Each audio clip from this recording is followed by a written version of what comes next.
Coucou les amis, j'espère que vous allez bien. Donc aujourd'hui, nouvelle vidéo, nouveau vlogmas, vu que nous sommes le 18 et dernier vlogmas aujourd'hui. Je vais vous présenter donc tous les livres que j'ai l'intention de prendre pour mes vacances. Il y en a un paquet, donc je vais essayer de les passer vite. Petite info, donc j'avais déjà prévu de vous faire cette vidéo. J'étais en train de vous la tourner quand d'un seul coup ma caméra a stoppé encore une fois, donc je ne sais pas pourquoi. Donc j'avais déjà ouvert mon calendrier de l'Avent, donc j'ai eu ce Toblerone là, un Toblerone aux amandes, voilà, donc c'est mon Toblerone préféré, voilà. Ensuite, donc je vais vous lire le nouveau poème de Victor Hugo, voilà. Alors, qui s'intitule donc première rencontre du Christ avec le tombeau. En ce temps-là, Jésus était dans la Judée. Il avait délivré la femme possédée, rendu l'ouïe aux sourds et guéri les lépreux, les prêtres les pieds et parlait bas entre eux. Comme il s'en retournait vers la ville bénie, Lazare, homme de bien, mourut à Béthanie. Marthe et Marie étaient ses sœurs. Marie, un jour, pour laver les pieds nus du maître, plein d'amour, avait été chercher son parfum le plus rare. Or Jésus aimait Marthe et Marie et Lazare. Quelqu'un lui dit « Lazare est mort ». Comme le peuple était venu sur son chemin, il expliquait la loi, les livres, les symboles. Et comme Élie et Job parlaient par paraboles, il disait « Qui me suit aux anges est pareil, quand un homme a marché tout le jour au soleil, dans un chemin sans puits et sans hôtellerie. S'il ne croit pas qu'on vient le soir, il pleure, il crie. Il est las. Sur la terre, il tombe haletant. S'il croit en moi, qu'il prie. Il peut au même instant continuer sa route avec des forces triples. » Puis il s'interrompit et dit à ses disciples « Lazare, notre ami, est mort, je vais l'éveiller. » Eux dirent « Nous irons, maître, où tu veux aller. » Hors de Jérusalem, où Salomon mit l'arche, pour gagner Béthanie, il faut 3 jours de marche. Jésus partit. Durant cette route, souvent, tandis qu'il marchait seul et pensif en avant, son vêtement parut blanc comme la lumière. Quand Jésus arriva, Marthe vint la première, et tombant à ses pieds, s'écria tout d'abord « Si nous t'avions eu, maître, il ne serait pas mort. » Puis reprit en pleurant « Mais il a rendu l'âme. Tu viens trop tard. » Jésus lui dit « Qu'en sais-tu, femme ? Le moissonneur est seul maître de la moisson. » Marie était restée assise à la maison. Marthe lui cria « Viens, le maître te réclame. » Elle vint. Jésus dit « Pourquoi pleures-tu, femme ?» Et Marie à genoux lui dit « Toi seul es fort. Si nous t'avions eu, maître, il ne serait pas mort. » Jésus reprit « Je suis la lumière et la vie. Heureux celui qui voit ma trace et l'a suivie. Qui croit en moi vivra, fût-il mort et gisant. » Et Thomas, appelé Didyme, était présent. Et le Seigneur, dont Jean et Pierre suivaient l'ombre, dit aux Juifs accourus pour le voir en grand nombre. « Où donc l'avez-vous mis ?» Ils répondirent « Vois !» Lui montrant de la main dans un champ près d'un bois, à côté d'un torrent, dans les pierres coule un sépulcre. Et Jésus pleura. Sur quoi la foule se prit à s'écrier « Voyez comme il l'aimait !» Lui qui chasse, dit-on, Satan et le soumet. Est-il, utile, s'il était Dieu comme on nous le rapporte, laisser mourir quelqu'un qu'il aimait de la sorte. Or, Marthe conduisit au sépulcre Jésus. Il vint. On avait mis une pierre dessus. Je crois en vous, dit Marthe, ainsi que Jean et Pierre. Mais voilà 4 jours qu'il est sous cette pierre. Et Jésus dit, tais-toi, femme, car le lieu où tu vas, si tu crois, voir la gloire de Dieu. Puis il reprit, il faut que cette pierre tombe. La pierre ôtée, on vit le dedans de la tombe. Jésus leva les yeux au ciel et marcha seul, vers cette ombre où le mort gisait dans son linceul, pareil au sac d'argent qu'enfouit un avare, et se penchant, il dit à haute voix, « Lazare !» Alors le mort sortit du sépulcre, ses pieds Des bandes de linceul étaient encore liées. Il se dressa debout le long de la muraille. Jésus dit : « Déliez cet homme et qu'il s'en aille. Ceux qui virent cela crurent en Jésus-Christ. Or, les prêtres, selon qu'au livre il est écrit, s'assemblèrent troublés chez le prêteur de Rome. Sachant que Christ avait ressuscité cet homme et que tous avaient vu le sépulcre s'ouvrir, ils dirent : il est temps de le faire mourir. Donc voilà pour le poème de Victor Hugo. Alors, maintenant je vais vous présenter donc, les livres que j'ai l'intention de prendre pour mes vacances. Mais alors attention, ça va aller très très vite. Je vais essayer de pas trop perdre de temps. Donc j'ai l'intention de prendre le livre de S.J. Bennett, Sa Majesté mène l'enquête, Balmoral à Balmoral, aux éditions Presse de la Cité.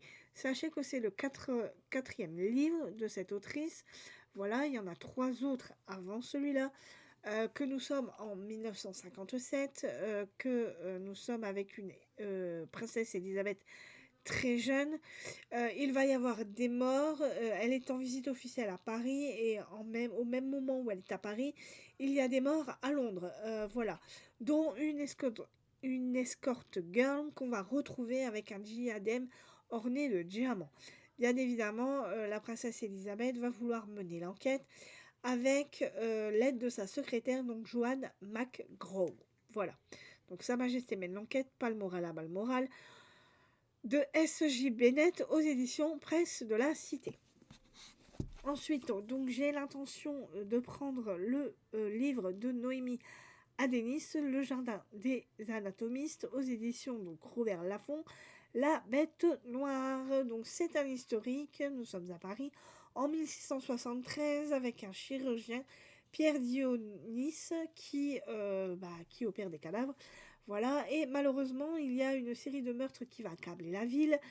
Et donc ces meurtres ont une sacrée coïncidence par rapport à la façon dont le chirurgien, donc Dionysos, fait ses séances. Donc il y a Sébastien de Noila, qui est herboriste de province, qui va essayer de mener l'enquête sûrement avec lui. Donc Le Jardin des Anatomistes de Noémie Adenis, aux éditions Robert Laffont, dans leur collection La Bête Noire. Ensuite, j'ai l'intention de lire le livre de Tiffany McDaniel, Du côté sauvage, aux éditions Galmenster. J'ai aussi l'intention de lire Le Jardin des énigmes d'Antonio Garrido, aux éditions Les Presses de la Cité. Donc c'est un historique. J'ai aussi l'intention de prendre le livre de Tracy Chevalier, La fileuse de verre, aux éditions La Table Ronde. J'ai l'intention de lire le livre de Karine Gable, Et chaque fois mourir un peu, aux éditions Récamier Noir. J'ai l'intention de lire le livre de Karine Gable, Camille Lackberg, pardon. Le Nid du Coucou, aux éditions Actes Sud, dans leur collection Actes Noirs. Donc c'est une enquête d'Erika Falk et de Patrick Elstrom. Voilà tous les livres grand format que j'ai l'intention de lire. Alors désolé si ça va vite, mais à chaque fois que je fais mes vidéos, j'ai ma webcam qui s'éteint. Voilà. Et je suis toujours obligée de refaire mes vidéos, donc comme j'en ai un petit peu assez, là je passe vraiment en vitesse. J'ai aussi l'intention de lire des livres de poche. Donc dans ces livres de poche, livres que je ne vous ai pas fait voir dans un book haul, j'ai l'intention de lire le Donato Carissi, Le Chuchoteur, que je n'ai jamais lu, aux éditions Le Livre de Poche. C'est une copine qui me l'a prêté. Voilà. J'ai l'intention aussi de lire à Françoise Bourdin, la même copine qui me l'a prêté aussi, Le Serment d'automne. Voilà. J'ai l'intention de lire à Marie-Bernadette Dupuis, donc Clara, La Ronde des Soupçons, édition Le Livre de Poche. J'ai l'intention de lire La Sirène, le Marchand et la Courtisane, d'Imogène Hermès Goward, donc livre que j'ai eu au Salon du Livre de Neulémine, aux éditions pardon, 10-18. J'ai l'intention, donc si j'ai le temps, mais je pense pas que, voilà, là je vous fais voir des livres, j'en lirai peut-être pas la moitié. Donc, Jalna, donc la trilogie, la saga des Jalna, aux éditions J'ai lu, donc de Mazo de la Roche. J'ai aussi l'intention de lire un Stephen King, donc Dolores Claiborne, aux éditions Le Livre de Poche. J'ai l'intention de lire les deux Nicolas Feuze, Aurora Borealis et L'ombre du renard, aux éditions Le Livre de Poche, que je me suis acheté donc à mon salon du livre de Neulémine.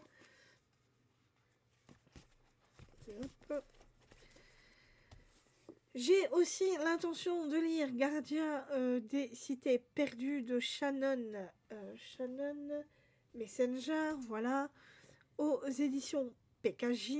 C'est le premier tome.